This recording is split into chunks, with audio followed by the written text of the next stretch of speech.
Good afternoon, guys. How are you doing? I hope you are keeping safe, just as I'm doing here too. Please, let's keep safe, particularly during this period.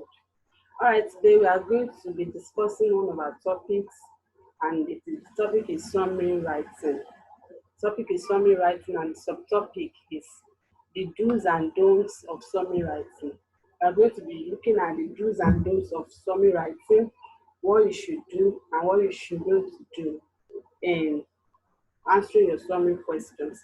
Like I told you last time, that summary is a very important part of English language, a very technical aspect that you have to be very careful when you're handling such questions. So you have to take into cognizance some things that you should know, when you want to attempt your summary questions. So today we'll be more practical about summary writing. We'll be looking at the do's and don'ts, the things you should do and the things you shouldn't do when you are attempting your summary questions. All right, so before we move on, let's see the learning objectives that is related to this topic, the things that you should do and the things that you shouldn't do for this topic. All right, the first learning objective is that at the end of this lesson, you should be able to define summary writing. You should be able to explain what summary writing is all about.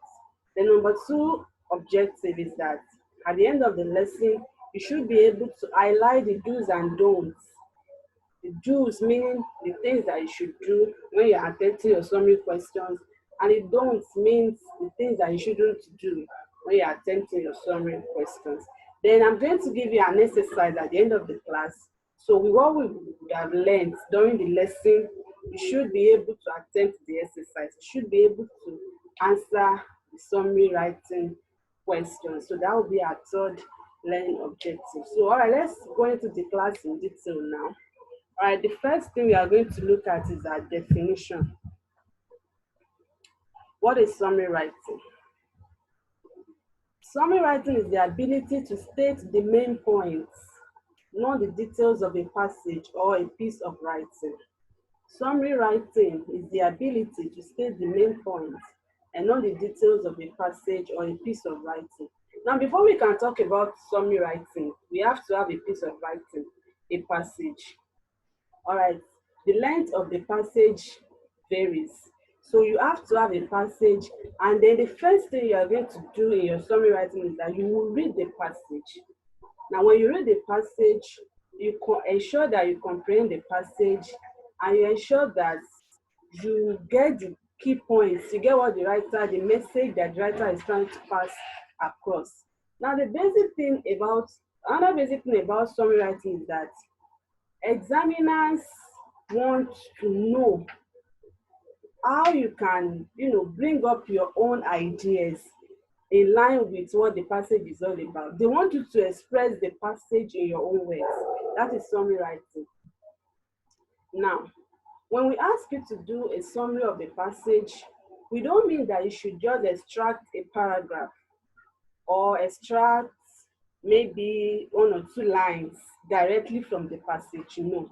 What we want to know is your ability to pick out the main points, to bring out the main points in the passage, and to use it to explain whatever question the examiner is asking you.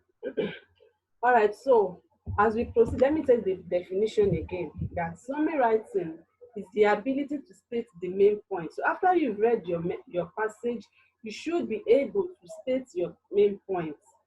That is summary writing. So we no longer need the details of the passage or a piece of writing when you're attempting your summary writing exercise. We need the key points. We need the main points. All right, that is that. So we move on now to the don'ts. I'll take the don'ts first. The things that you shouldn't do, the things that you should mind, that when I'm attempting my summary writing exercise, I must not do this, I must not do that. That's have a very good answer. All right, the very first point is that you must avoid long statements. That's why we call it summary. It has to be brief. Summary means brevity. Summary means brief. So it has to be brief. Your summary answers has to be brief. So you must ensure that you don't make use of long statements. You don't make use of long statements in attempting your summary exercise. So avoid windy, we call it windy or long statements, that it is too long. So you make your sentences as short and as brief as possible. The number 2 point is that you should avoid repetition of words, phrases, or ideas. Avoid repetition of words, phrases, or ideas. You go straight to your point. You don't repeat words unnecessarily. All right, we move on to the next point. Avoid the use of figures of speech.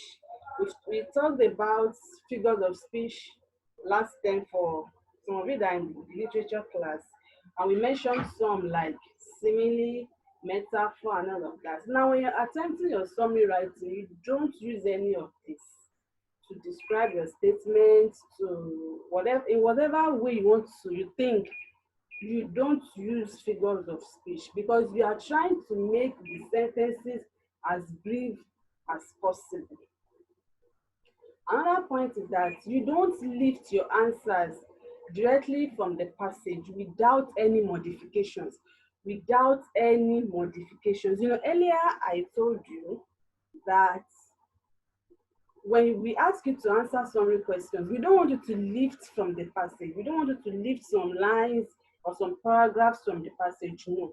So you must ensure that you don't copy the words of the writer verbatim. Verbatim means word for word. So you must ensure that you don't copy the words of the writer directly from the passage to make up your own answers. Now, there are some times that your own answer might be very similar to that of the writer. To the sentence of the writer. So you have to make sure that you do a little modification. This is where your synonyms and antonyms will come in. Your knowledge of synonyms and antonyms will come in when you're attempting summary questions, because you change words, you change ideas, you bring up new words to answer the question. So the last point in our don't is that you do not write more than the required number of sentences. Now, most times in summary writing, the examiner will ask you in 2 sentences, in 3 sentences, in 4 sentences, like that. So whatever sentence number they ask you to write is what you should write. Ensure that if they ask you to write 2, write only 2. If they ask you to write 3, write only 3. Don't write more number than the required numbers. All right, so I'll move on now to the do's. What we want you to do when you are attempting your summary questions. Now, when you do all of these things, as the do's, you will have a perfect summary writing answer. I bet you will have a perfect answer. Now, the first thing that you should know when you are attempting your summary question, the first thing that you should do is that you should identify the specific points in the passage. Now, there's a passage before you, you are reading it. Now, when you read it, when you understand the questions, you understand everything, you understand the passage, the message in the passage, you understand the questions, then you identify the specific points. Now, if you are using a pencil, you can use it to underline where the key points are in the passage. You can use it to underline where the key points are in the passage. And if there is time and you want to write it out, you can write out the main points too. But the key thing is that you must identify the specific points in the passage. And the number 2 point is that you should express the points in clear and simple language. Now, whatever point you want to write, whatever answer you want to give, you must express it in simple and clear language. Now, I used to tell you in class that no examiner has the luxury of time to be bringing out dictionary because he or she wants to mark a student's scripts. So we try as much as possible to encourage you to use simple and clear sentences. Sentences that once the examiner picks up your answer script, he or she knows what you're writing, he or she gets your message and awards you your full mark. All right, so then the next point is that you write your answers in complete sentences. Now, we don't want phrases, We don't want phrases, we don't want incomplete sentences. You write it in simple and complete sentences. Let it be meaningful such that whoever reads the sentence gets your meaning straight. Then you write each point in a sentence. Yes. If the question is that you should maybe state 4 reasons, then each reason must be in a sentence. You don't lump up your answers together. You don't join them together unnecessarily. So you make sure that each point is in a sentence. So if you are going to have 4 reasons, then you have 4 points in 4 sentences. All right, the last do that you must take notes in your summary writing, and I call it the most important one anyway. Most importantly, express your answers in your own words. Express your answers in your own words. This is what this is the number one thing that examiners look out for. They want you to bring out the ideas of the writer in your own words. This is what will show us that you understand the passage and that you know what summary writing entails.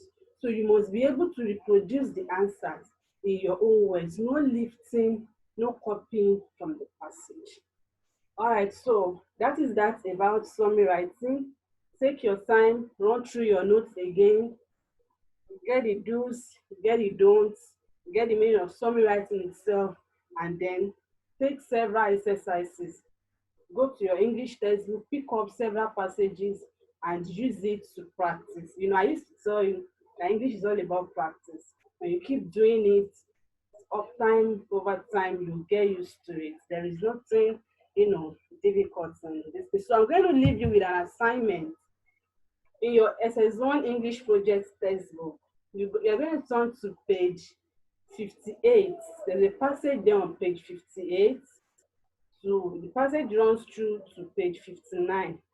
So read the passage and attempt the summary exercise there. Read the passage on page 58 to page 59. The title of the passage is The Journey Home. So read the passage from page 58 to 59 and attempt the summary exercise. So I hope to see you guys soon. Do keep safe and enjoy your stay at home. All right, thanks.